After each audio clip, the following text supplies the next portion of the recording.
Bonjour à tous et à toutes et bienvenue dans cette nouvelle vidéo de la chaîne, encore en physique-chimie. Aujourd'hui, on va parler de cinétique chimique. Donc c'est un chapitre assez court et on va essayer de le couvrir maintenant. Du coup, en fait, la cinétique chimique, ça parle de l'évolution des réactions chimiques, notamment de la vitesse de l'évolution des réactions chimiques. Parce que jusqu'à maintenant, jusqu'en terminale, normalement, on voit comment se déroulent les réactions chimiques, c'est quoi une réaction chimique, quelles molécules se forment, quelles molécules disparaissent, mais on ne voit pas la vitesse de réaction, on ne parle pas de cinétique chimique. La cinétique chimique, c'est la vitesse de réaction. Du coup, on va introduire ce concept aujourd'hui. Il faut prendre en compte que dans la vie de tous les jours, il y a des réactions chimiques qui vont très très vite et des réactions chimiques qui vont moins vite. En fait, on peut séparer les réactions chimiques en deux catégories principales, les réactions chimiques rapides et les réactions chimiques lentes. Les réactions chimiques rapides, par exemple les feux d'artifice, sont des réactions chimiques qui se finissent dès qu'elles ont commencé.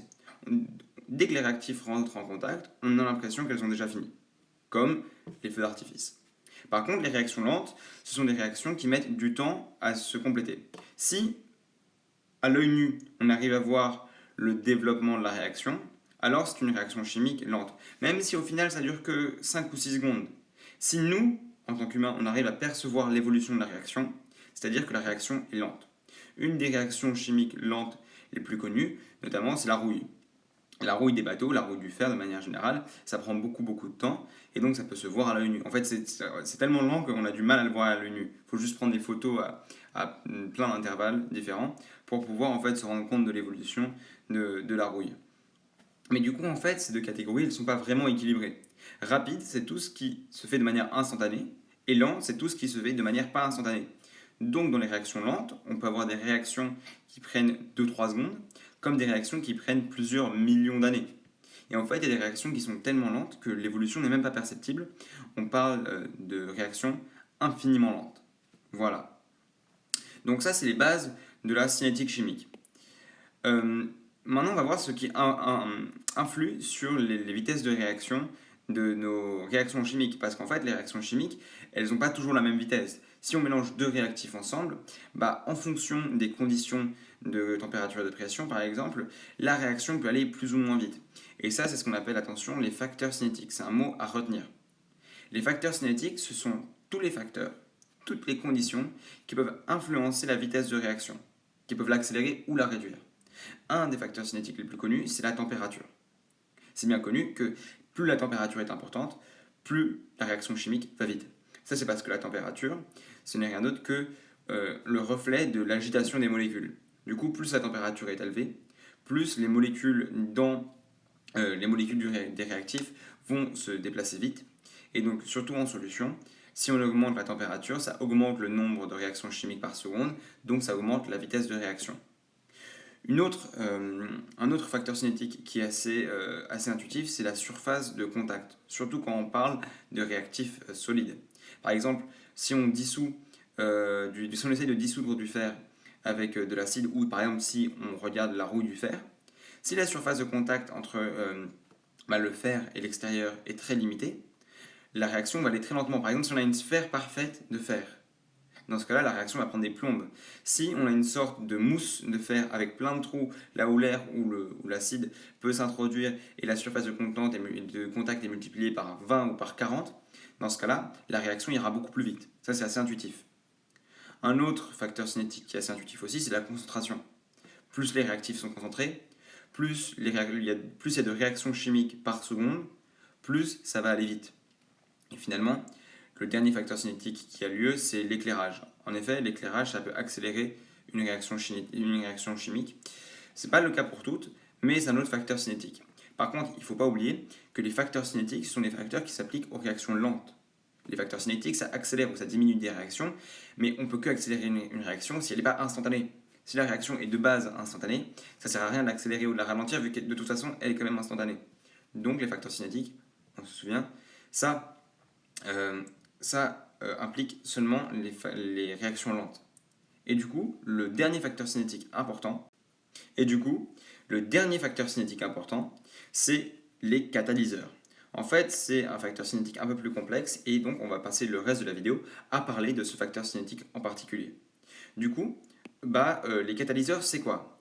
Les catalyseurs, ce sont des espèces chimiques qui peuvent être organiques ou inorganiques et qui accélèrent une réaction sans directement être consommées par la réaction. Certainement, vous en avez déjà entendu parler. Souvent, par exemple, c'est des acides. Ou alors, ça peut être des enzymes.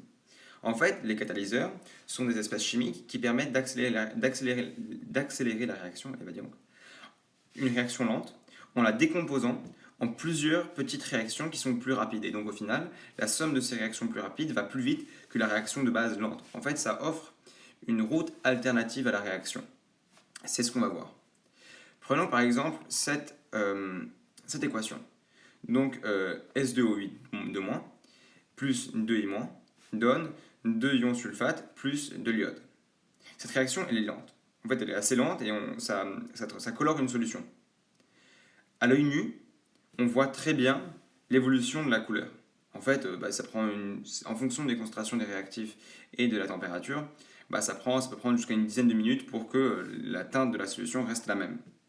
Mais, si on ajoute un catalyseur, comme le fer2, ou alors le fer3, si on ajoute en fait un ion de fer, là, la réaction va plus vite. Pourquoi? Parce qu'elle est divisée en deux réactions. La première, c'est cette réaction-là, et dans laquelle le fer2 est consumé pour faire du fer3. Et dans la deuxième réaction, le fer3 est régénéré en fer2.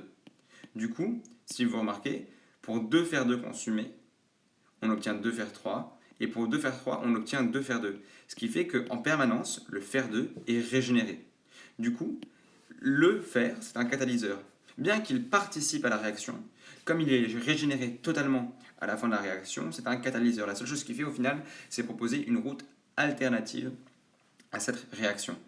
Du coup, voilà, c'est ça un catalyseur. C'est une espèce chimique qui accélère une réaction sans être directement consommée. J'arrête pas de le répéter, pourquoi? Parce que c'est une définition extrêmement importante. Autre chose qu'on peut dire à propos des catalyseurs, c'est qu'ils sont sélectifs. En fonction du catalyseur qu'on met dans la solution, il peut y avoir différentes issues à notre réaction chimique. En effet, si on change le catalyseur, la réaction peut changer. Pourquoi? Parce que le catalyseur il peut favoriser une route réactionnelle différente. Par exemple, si on prend de l'éthanol à chaud et qu'on le place avec un catalyseur de cuivre solide, donc on prend de l'éthanol très chaud et on le place sur du cuivre solide, on obtient en fait de l'hydrogène et de l'éthanol. Alors que si on place notre éthanol chaud sur de l'oxyde d'aluminium solide, on obtient de l'eau et de l'éthène. Voilà, en fait c'est différent, c'est le même réactif de base, mais le catalyseur change la réaction vu qu'il favorise une route différente. Ça aussi c'est quelque chose à retenir. Les catalyseurs, ils peuvent influencer la direction de la réaction, et ça c'est ce qu'on appelle la sélectivité du catalyseur. Dernier point sur lequel je vais venir aujourd'hui, c'est les différents types de catalyseurs qu'on a. En fait, on en a 3.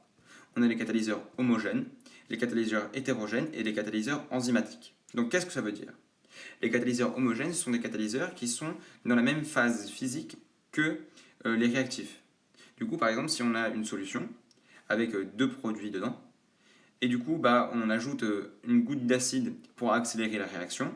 L'acide, il est sous forme liquide, et la réaction, elle est en solution. Du coup, l'acide, il est sous la même phase, il est dans une phase fluide, et dans la même phase que les réactifs. Du coup, c'est un catalyseur homogène. Homogène, c'est dans la même phase. Hétérogène, vous l'aurez compris, c'est le contraire. C'est-à-dire que le catalyseur n'est pas dans la même phase que les réactifs. Souvent, c'est des solides, les catalyseurs hétérogènes. C'est des solides que soit on place en solution. Souvent, par exemple, c'est des sortes de métaux, c'est des sortes de roues de métal, et on couvre ces roues de métal d'or, de platine, parce que ce sont des bons catalyseurs. Soit, ce sont des gaz qui réagissent entre eux, et ils se posent sur une surface métallique. Et là, la réaction a lieu plus rapidement. Mais souvent, ce sont des métaux, en fait, les catalyseurs hétérogènes. Ce sont des métaux à l'état solide, et on les place soit dans des liquides, soit dans des gaz. Et finalement, le dernier type de catalyse sont les enzymes, la catalyse enzymatique.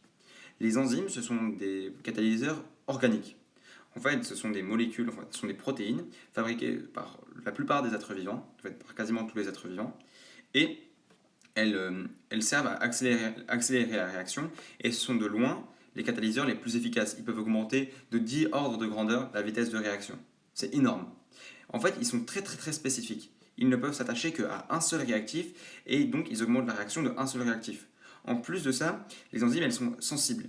Elles ne marchent que dans les conditions pour lesquelles elles ont été créées. Par exemple, si on prend une enzyme humaine, elle va marcher à 37,5 degrés avec un pH de 7 et une pression de 1 atmosphère. Si on sort de ce domaine, l'enzyme elle est dénaturée, elle perd son efficacité et donc elle sert presque plus à rien. Mais les enzymes, quand elles sont dans leurs conditions de température, de pression et de pH idéal, ce sont des très très bons catalyseurs. C'est ça ce dont il faut se souvenir. J'espère que la vidéo vous a plu, j'espère que vous avez plus ou moins compris ce que c'était que la cinétique chimique, enfin les bases, vous avez compris ce que c'était que les facteurs cinétiques et ce qu'étaient les catalyseurs. Merci beaucoup et à bientôt.